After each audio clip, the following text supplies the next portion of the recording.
This is a mini retro arcade that I got for Christmas.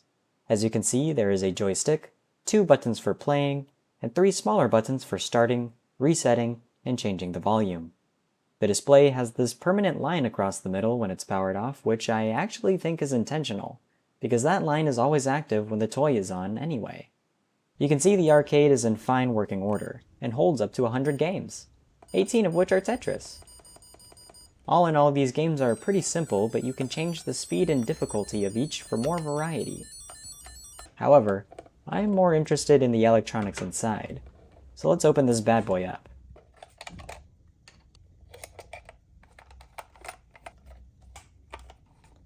Let's take it apart. Whoa. I can only assume that this is the PCB. It looks like there's some kind of ribbon cable connecting it to this speaker. Yeah, because those are the speaker holes.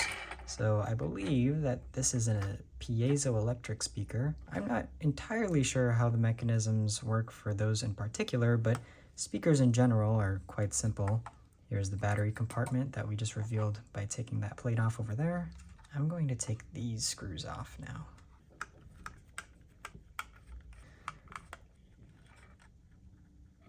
Ah, nice.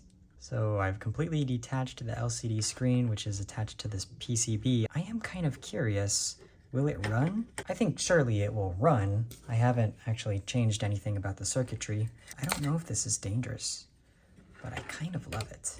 Okay. Uh-oh. So that was pretty quick. I broke it within a few seconds. There's a little capacitor here on the PCB. So that's interesting. Playing with my perfectly normal arcade. Oh no. I guess now I can start taking apart these screws. Maybe this will permanently damage the screen.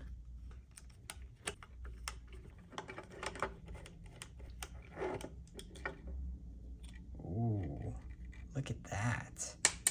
Oh, anyway, we have the actual PCB to LCD screen connection. This LCD screen, very much like the TV that I disassembled last time, is connected to some kind of motherboard, maybe? Or no, this is the inputs from the buttons. I really do wonder what this singular little capacitor is doing. Does this LCD screen have any sort of wiggle on it? Ooh! Huh. So that came off very easily. I just had to apply a little bit of extra force. Is it magnetic, or was there something it slotted into? Maybe I've permanently ruined this thing. I hope we can recover this. This was a gift. Maybe it was just the adhesive keeping it together. I guess these traces deliver the signals that they receive from the ribbon cable to the screen. And then also, if they need to, they will travel down the corresponding trace to get to the audio input. RES, GND, P42 and P41, P40, P43. I'm actually going to do something maybe a little unorthodox. I'm going to put it back together, at least attempt to see if I have permanently mangled this thing, which is most likely the case. I guess we can just place it like that, right? Maybe a good press into the adhesive should keep it in.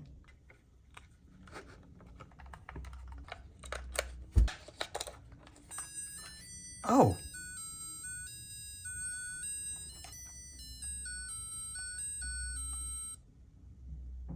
Oh my god, it still works. I thought I had royally messed up the LCD screen by prying it off of the PCB. Oh. It appears as though only half of the screen can display after having been opened. So, yeah. This time the PCB does not come with the LCD. What is this black goop? You can see in there that there are these little membrane cup things. And that's pretty much exactly how a keyboard works. When you press on the button, the plastic button on top, it pushes down the membrane, which I guess completes a circuit to the main PCB. Maybe it's super glued in there. It really doesn't want to come out with the amount of force that I'm using, and I don't want to use any more because I think I might snap these. What is this white gunk though building up in the center. Maybe it's not building up, maybe they put it there. I remember from watching a lot of LTT videos that when you're installing screws into something, you should start at the corners, specifically the opposing corners.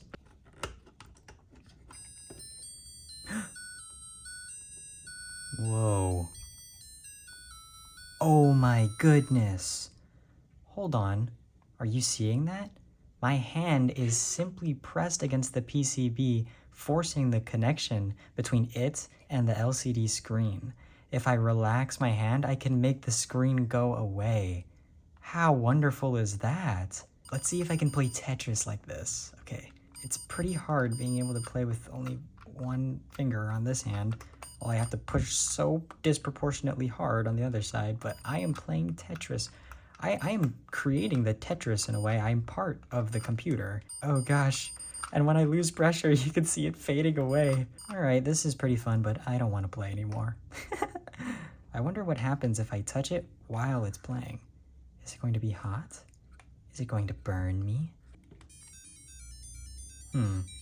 No burning sensation yet. I am thoroughly surprised that I managed to not completely destroy this little toy. I just always find myself messing things up in some way. Ah, look at that. I would love to rotate this. Ah, goodness. Ah, okay.